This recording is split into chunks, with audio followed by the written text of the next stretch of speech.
Meta, the strongest strategy currently available. Hey guys, what's going on? It's Keymaster84 bringing you guys a new video today. Today we're going to be talking all about the meta going down in For Honor. I was wondering when this was going to start kind of like taking off in this game, because it is there's a lot of strategy to this game. A lot of people don't think there is. A lot of people think it's just strictly a very good fighting game. And while yes, the fighting aspect is a huge portion of the game, it's not the number one thing in the game. I mean, there is a ton of strategy in the game. It's, picking your fights and picking when to block and doing all that. But as well, it's all about picking the right times to be in the, being at A, being at B, being at C if you're playing a Dominion match, or if you're playing an elimination match, when do I go help my teammates? When do I stay back? When do I do all these things? So it's very interesting now. Now the game's about a month in, we are definitely starting to see some more meta style things forming. A lot of people think some of the first metas in the game were the what I consider the blocking style metas, and literally it's when you sit there and you just basically do what I'm doing right there, trying to stay alive as long as you can while blocking, and I guess technically yeah, that'd be the first meta.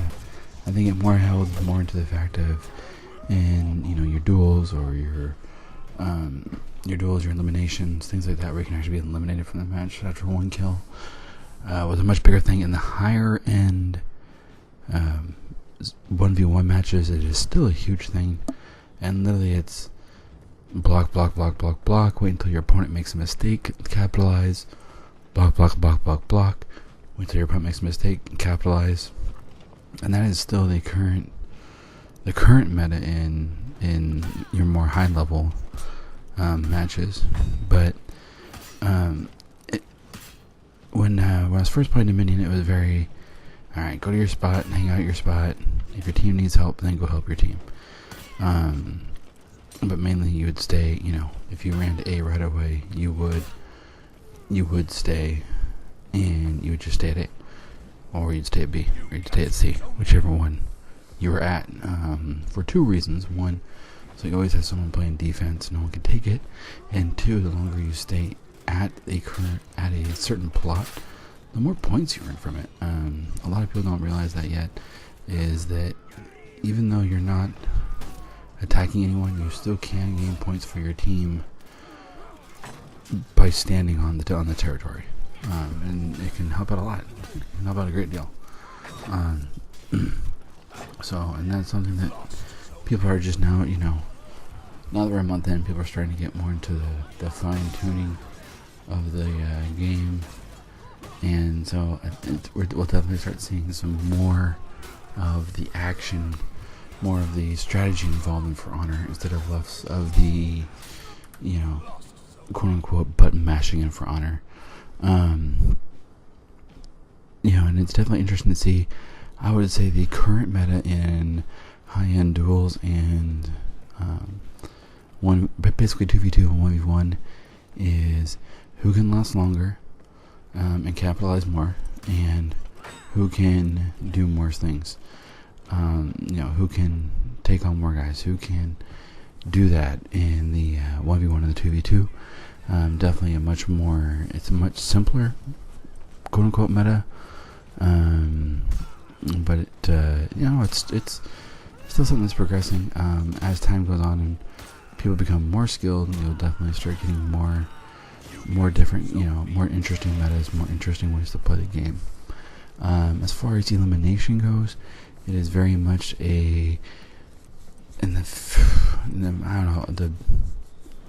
20-30 games that I've played, basically it seems to come across two schools of thought in elimination. It's either everybody runs around together and picks people apart, or it's, alright, I'm better than you, this is what we're doing, let's go Hambo and Jabroni, and it's a 1v1, and then that person stays, and you finish out the fight.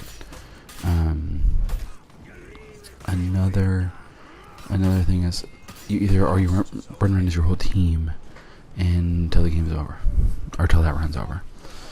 You know, and those are the two, in my opinion, main metas in elimination. In Dominion, like I was saying before, it was the someone stay at A, someone stay at B, someone stay at C with one roamer. We kind of go between everywhere else, or it's going to be pushing one in particular. They would focus on that one a little bit more than the others. But lately, and I didn't get a good clip of this yet, I've been noticing because it seems like whenever I run into this, I'm not up to record. I don't have my anything set up on it yet, and so I would miss it. But it does seem to be that we are going more towards the elimination style meta, where it's alright, I can wait. I'll wait until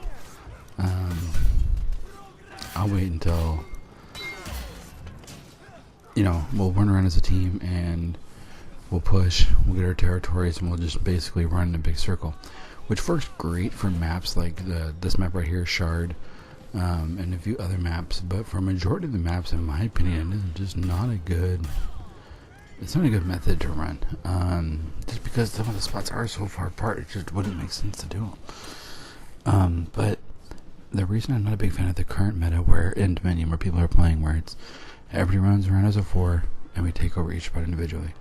Yes, it's great because you can pretty much guarantee, because not too many people are running that system. But the problem is once you lose, it is almost impossible to regain. Like, if all 4 of your people on your team die at the wrong time, it's game over. You know, it's not good. Or if, you know, they take out 3 of them, or even half your team, 2 of them. I mean, if one person can take out 2 to 3 people, that'll screw up how that whole situation works. So I'm not a big fan of that particular meta. I understand that people are running it. It does seem to be fairly effective. But on the same side, it doesn't make sense to me, because you can easily be countered and easily end up losing the match. As you guys can see in this match, actually I think we did get a decent, we might have gotten a decent example. So these guys are running like basically like a 3-1 offense. They got 3 people that are running around the map, and you know, one person is kind of doing something else, which I could see that maybe working, depending on how good the other person was. But see, as you guys can see, there were 3 people there. My team took out the other 2. I helped take out the 3rd guy, and now you just have this last guy over on A. And so you're talking, when you have a 12 to 15 second respawn, depending on how you die, that can make a dramatic difference. I mean, look, we just had a 300-point swing in a matter of a minute. So that's why I don't think that style of play is really going to be effective in the long run. Yeah, when you're playing teams who don't communicate, or, you know, 4 random people, I can see how it would work. But as of right now, I just don't see it being a very good idea. So they crushed C. Okay, that's cool. But we still have B and A, you know, and it's like, okay, well, you crushed 1, that's fine. So what will happen is we'll just support one style here. And, you know, so we can back off. They'll have the lead going in here. But see, right here, guys, here's where this problem occurs. So they're fighting me at B. So they have 2 guys at B fighting 1 person. We'll go through this whole rigmarole. I get that. Blah blah blah. You know, while my team is currently getting C and fighting their other 2 people, we already have A. I believe, yeah, we already have A. So now we currently have A and C. They only have B. It took 2 people to take me down. This is where, when you gang up like that, it doesn't work very well. This is where having a 1 person there, and hopefully they win the 1v1, works a little bit better for your team. That way you're not losing C and A while you're getting B. Because now you're in a breaking position where your team has the possibility of getting broken, and it just doesn't work out very well. So let me know what you guys are seeing out there. It's definitely interesting now that we are a little bit further into it. The different metas, the different ways people are playing the game, and seeing what everybody's doing. It's definitely interesting to see how things have progressed over the last month. and I'm interested to see what happens in the long term. Are people going to be playing a little more strategic, or are they going to keep on, kind of trying to see how things work? And I'm really interested to see here in another month, once more people have had time to digest everything and work on their craft, is what is the next big way to play the game? What's the next big meta? What's the next big thing to do? It's really interesting to see. 1v1s and 2v2s, you can really do so much, but when it comes down to the skirmishes, the eliminations, and the Dominion play, it's really interesting to see what's going to happen. Let me know what you guys do, how you guys play the game, and just kind of give me a brief description, see what's going on there, see if we can't get some correlation between everything. But this is going to be a regular series. It's going to be kind of one of those ones where as we notice things changing, we will be talking about it. So without further ado, guys, remember, this is the Keymaster 84. This is the Keymaster 84. Support your local Viking on the way out. Make sure you're hitting those likes, comments, and subscribes. And until next time, guys, we'll see you on the battlefield.